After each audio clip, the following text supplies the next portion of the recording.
ले लेते हैं, दिलीप व्यास जी का है। वो पूछते हैं एनवायरो इंफ्रा और मोदी रबर दोनों में करंट प्राइस पे एंट्री कर सकते हैं क्या? जी, एनवायरो इंफ्रा तो अवॉइड करना चाहिए। चार्ट स्ट्रक्चर वीक है और अभी अगर आप देखें तो 52 वीक लो के आसपास है ये स्टॉक, यानी 52 वीक लो अगर ब्रेक करेगा तो और नीचे के लेवल्स हमें देखने मिल सकते हैं, तो अवॉइड करना चाहिए। ओके, दूसरा स्टॉक कौन सा था? दूसरा स्टॉक जो था उनका वो था मोदी रबर। मोदी रबर भी अवॉइड करना चाहिए, क्योंकि अगर आप देखें 160 के लेवल से लगातार ये स्टॉक भी फॉल हो रहा है, 116 के लेवल तक आ चुका है और कहीं ना कहीं डाउन ट्रेंड में है, तो अवॉइड करना चाहिए। राजू जी पूछते हैं यस बैंक बाय है 20 पे, क्या करूं, स्टॉप लॉस क्या होना चाहिए? यस बैंक में वैसे ट्रैक नहीं करता, बट मेरे हिसाब से एग्जिट कर लेना चाहिए, क्योंकि कहीं ना कहीं इसका भी स्ट्रक्चर वीक है। और यस बैंक से अच्छा है कि आप दूसरे जो अच्छे स्टॉक्स है वहां पर ध्यान दीजिए, वो ज्यादा बेटर है। अच्छा, अगला सवाल जो है वो श्रवण सिंह का है। वो पूछते हैं sir your view on Nexus Select Trust. I will have to see it. Nexus Select Trust. जी, स्टॉक अगर आप देखें ओवरऑल अप ट्रेंड में है। 120 के लेवल से 160 के लेवल्स दिखा चुका और अभी कहीं ना कहीं फ्लैग एंड पोल पैटर्न बना रहा है डेली एंड वीकली चार्ट पे। कंसोलिडेशन है, बिकॉज मार्केट गिर रहा है तो कंसोलिडेट कर रहा है, बट चार्ट पे स्ट्रक्चर वाइज स्ट्रॉन्ग है और स्ट्रेंथ है। और मुझे लगता है बने रहना चाहिए, थोड़ा सा लॉन्ग टर्म व्यू रखे तो ये स्टॉक आने वाले दिनों में 200 के ऊपर के लेवल्स भी दिखा सकता है। ओके, अगला सवाल ले लेते हैं। अगला सवाल जो है वो है अरविंद जी का। वो पूछते हैं वेल्सपन लिविंग तो हम डिस्कस कर चुके हैं सर, तो प्लीज़ आप इस शो की रिकॉर्डिंग देखिएगा। दूसरा स्टॉक है लेमन ट्री होटल्स में इनके फ्यूचर प्रोस्पेक्ट्स आपको कैसे लगते हैं? कैसा लगता है कि अगर हम जिसके पास है वो क्या करे और जिसके पास नहीं है क्या वो एंटर करे लेमन ट्री होटल्स? जिसके पास है मेरे हिसाब से होल्ड करना चाहिए, और जिसको फ्रेश एंट्री करना है वो 125 120 के लेवल्स का वेट करे, वो ज्यादा एक स्ट्रॉन्ग सपोर्ट आ रहा है चार्ट पे। एंड ओवरऑल लॉन्ग टर्म के हिसाब से अगर बात करें तो जो ट्रेंड है वो अप ट्रेंड है वीकली चार्ट पे। एंड मुझे लगता है लॉन्ग टर्म के लिए अगर होल्ड करेंगे तो वापस ये स्टॉक 170 180 या उससे ऊपर के लेवल्स भी दिखा सकता है, तो लॉन्ग टर्म व्यू रखना चाहिए। और करंट लेवल पे भी बाइंग पोजीशंस बनाई जा सकती है, 120 125 के लेवल्स पे भी बाइंग पोजीशंस बनाई जा सकती है। ओके, चलिए अगला सवाल ले लेते हैं। अगला सवाल जो है वो है सूरज जी का। सूरज पूछते हैं आपका ओपिनियन मारुति सुजुकी पे और विप्रो पे क्या रहेगा? जी, मारुति भी अगर आप देखें तो ओवरऑल स्ट्रक्चर स्ट्रांग है। थोड़ा सा मतलब अभी कहीं ना कहीं बिकॉज मार्केट में 1000 पॉइंट का फॉल है तो थोड़ा प्रॉफिट बुकिंग है, पर अभी भी स्ट्रक्चर स्ट्रांग है। और मुझे लगता है लॉन्ग टर्म अगर इसमें व्यू रखेंगे तो आने वाले दिनों में इसमें 20 से 25,000 तक के लेवल्स देखने मिल सकते हैं, तो डेफिनेटली बने रहने की राय होगी। और आईटी सेक्टर पे मेरा ओवरऑल व्यू बुलिश है, तो विप्रो जैसे कोफोर्ज है, ये सब स्टॉक्स पे मुझे लगता है कि आने वाले दिनों में 2026 जो साल है वो आईटी सेक्टर का साल हो सकता है, तो डेफिनेटली आईटी सेक्टर पे जो भी स्टॉक्स है उस पे बुलिश व्यू है मेरा। ओके, अगला सवाल जो है वो है, लेकिन विप्रो की बहुत पिटाई हो चुकी थी मनीष, पिटाई के बावजूद और नतीजों के अच्छे ना होने के बावजूद आप विप्रो पे सजेस्ट करेंगे? जी बिल्कुल, क्योंकि विप्रो अगर आप देखें सपोर्ट लेवल के आसपास है, 230 220 का एक बहुत अच्छा सपोर्ट है। तो मार्केट अगर रिकवरी आती है तो वापस ये स्टॉक 250 260 तक जा सकता है। चलिए अगला सवाल ले लेते हैं। अगला सवाल अवधेश ठाकुर का है। वो पूछते हैं BCCL and IRFC fresh entry for medium to long term बनता है या नहीं? बीसीसीएल भाटिया कलर केमिकल करके स्टॉक है, कंसोलिडेट कर रहा है, एक रेंज में है। मेरे हिसाब से अभी फिलहाल फ्रेश एंट्री नहीं करना चाहिए। 360 रुपए का इसका ब्रेकआउट लेवल है, अगर वो क्रॉस करता है तो ही वहां पर ध्यान देना चाहिए। ओके, और नेक्स्ट स्टॉक कौन सा था? आईआरएफसी। आईआरएफसी। आईआरएफसी मेरे हिसाब से अवॉइड करना चाहिए। मुझे लगता है कि इसमें जो एक्सपेक्टेड मोमेंटम था वो कहीं ना कहीं आ चुका और वो फिजल आउट हो चुका है, तो मुझे लगता है आने वाले दिनों में वापस इसमें फॉल ही कंटिन्यू रह सकता है या मोस्टली साइडवेज रह सकता है, तो अवॉइड करना चाहिए। ओके, अगला सवाल ले लेते हैं। अगला सवाल जो है वो रिजवान पटेल का है। वो पूछते हैं उनके पास JWL यानी जुपिटर वैगन लिमिटेड के 100 शेयर है जो उन्होंने 318 के भाव पे खरीदे हैं। अब मुझे क्या करना चाहिए, होल्ड करूं या फिर निकल जाऊं? Please suggest. मेरे हिसाब से थोड़ा सा होल्ड करें बिकॉज जैसे रेलवे बजट के आसपास हमें काफी अच्छा मोमेंटम देखने मिल सकता है, तो बजट के टाइम ये स्टॉक्स में हलचल होती है और मुझे लगता है उस टाइम पे थोड़ा इन्हें चांस मिल सकता है प्रॉफिट मिलने का, तो तब तक मेरे हिसाब से होल्ड करने की राय होगी।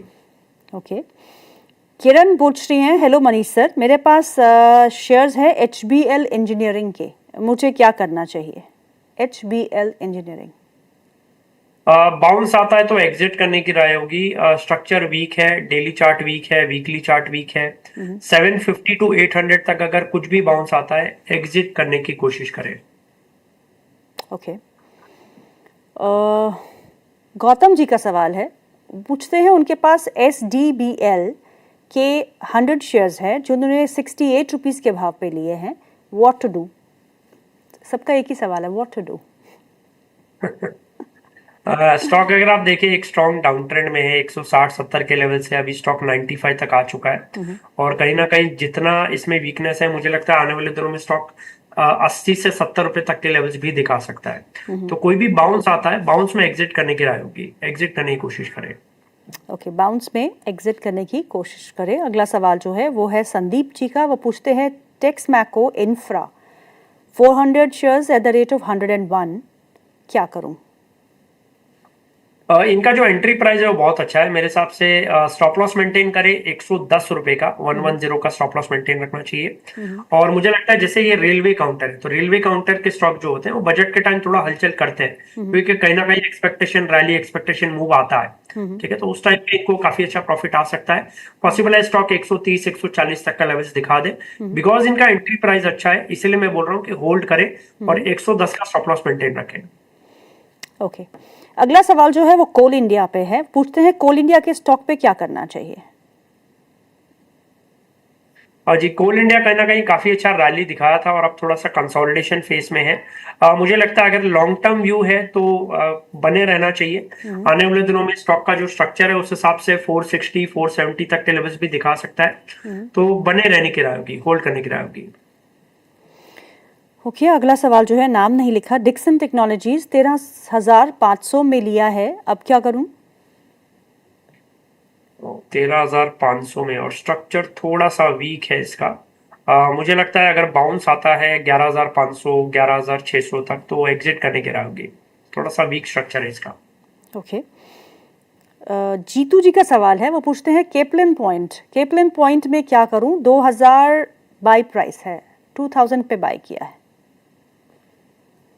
ये भी वैसा ही स्ट्रक्चर है, कहीं ना कहीं स्ट्रॉन्ग डाउन ट्रेंड है और कंसोलिडेट कर रहा है। मुझे लगता है जैसे मैंने कहा कि मार्केट एक सपोर्ट के लिए आसपास आ सकता है अभी 25,200 25,300 और वहां से एक टेक्निकल पुल बैक बनता है क्योंकि 1,000-1,200 पॉइंट का वन साइडेड फॉल हमें देखने मिला है पिछले 2 हफ्ते में। तो अगर कोई टेक्निकल पुल बैक आता है और ये सारे स्टॉक्स में अगर कुछ बाउंस मिलता है तो बाउंस में एग्जिट करने की राय होगी।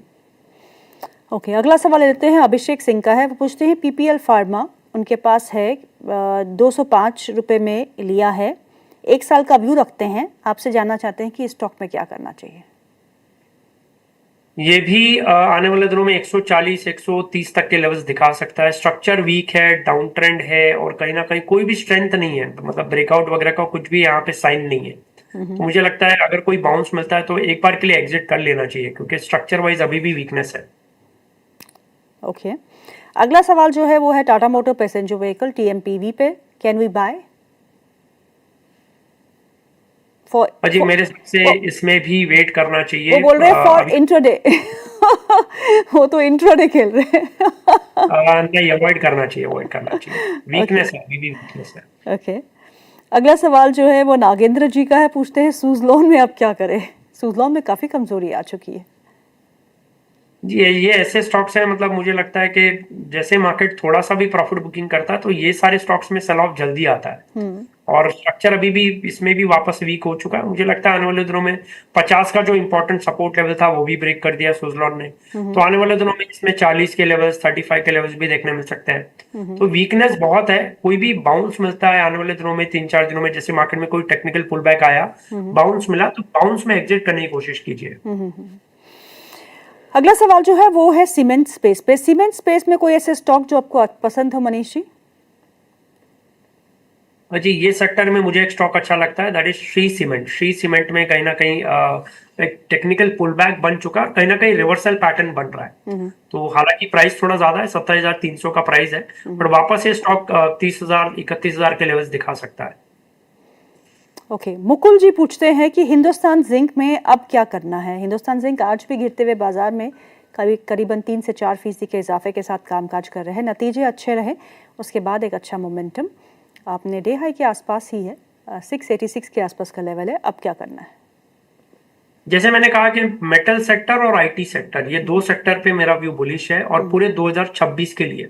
और मुझे लगता है आने वाले दिनों में ये स्टॉक 750, 800, 850 तक के लेवल्स भी दिखा सकता है, जो कि इसका 52 वीक हाई है 760 के आसपास, वो भी ब्रेक कर सकता है। पोटेंशियल बहुत अच्छा है, डेली चार्ट बहुत अच्छा है, वीकली चार्ट बहुत अच्छा है, और अब तो कहीं ना कहीं मंथली चार्ट पे भी ब्रेकआउट आ रहे हैं। तो पूरे चांसेस है 52 वीक हाई टच कर सकता है और 52 वीक हाई क्रॉस करके फ्रेश ब्रेकआउट भी दे सकता है। सुधीर पूछते हैं एशियन पेंट्स को डिप्स पे खरीदना है या नहीं?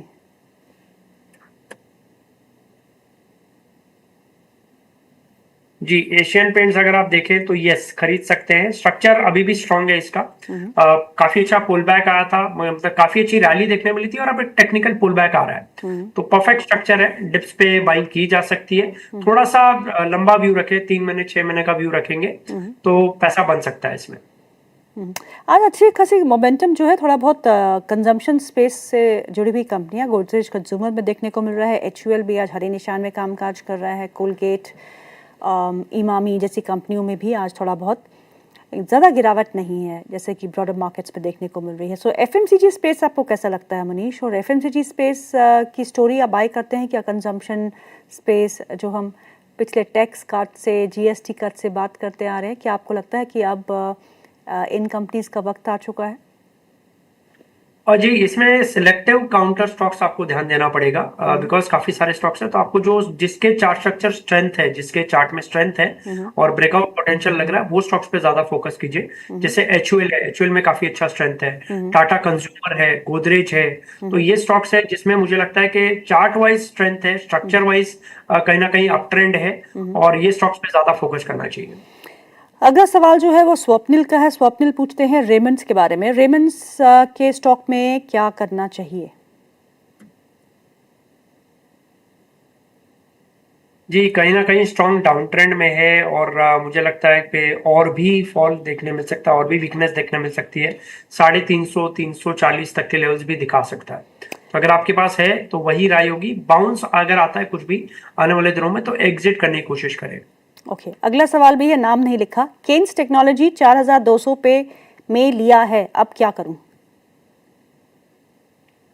मुझे लगता है और भी नीचे के लेवल्स इसमें देखने मिल सकते हैं, क्योंकि कहीं ना कहीं ये भी इंपॉर्टेंट लेवल ब्रेक कर चुका है, 4,000 का ही सपोर्ट लेवल था, वो ब्रेक कर दिया है, और आने वाले दिनों में 3,000 तक के लेवल्स भी देखने मिल सकते हैं। आईटी में तो सबसे इसमें भी कोई अच्छा भी बाउंस स्टॉक, आता है तो एग्जिट करने की राय होगी। आईटी में सबसे अच्छा stock well placed on chart कौन सा है? आईटी सेक्टर में सबसे अच्छा स्टॉक जो है वेल प्लेस है, इन्फोसिस है, टेकेम है, ओएफएसएस है। ओके, इन्फोसिस, जी इन्फोसिस एंड ओएफएसएस दोनों ही जी। स्टॉक्स आज तो डेलो पे और है क्योंकि टेक नतीजों के और बाद टेक हम, और क्या? टेक महिंद्रा। टेक महिंद्रा में भी काफ़ी अच्छा मोमेंटम नतीजों के बाद हमको देखने को मिला। तो IT is a space where Manish जो है वो काफ़ी ऑप्टिमिस्टिक है इस स्पेस को लेके। अगला सवाल ले लेते हैं। अगला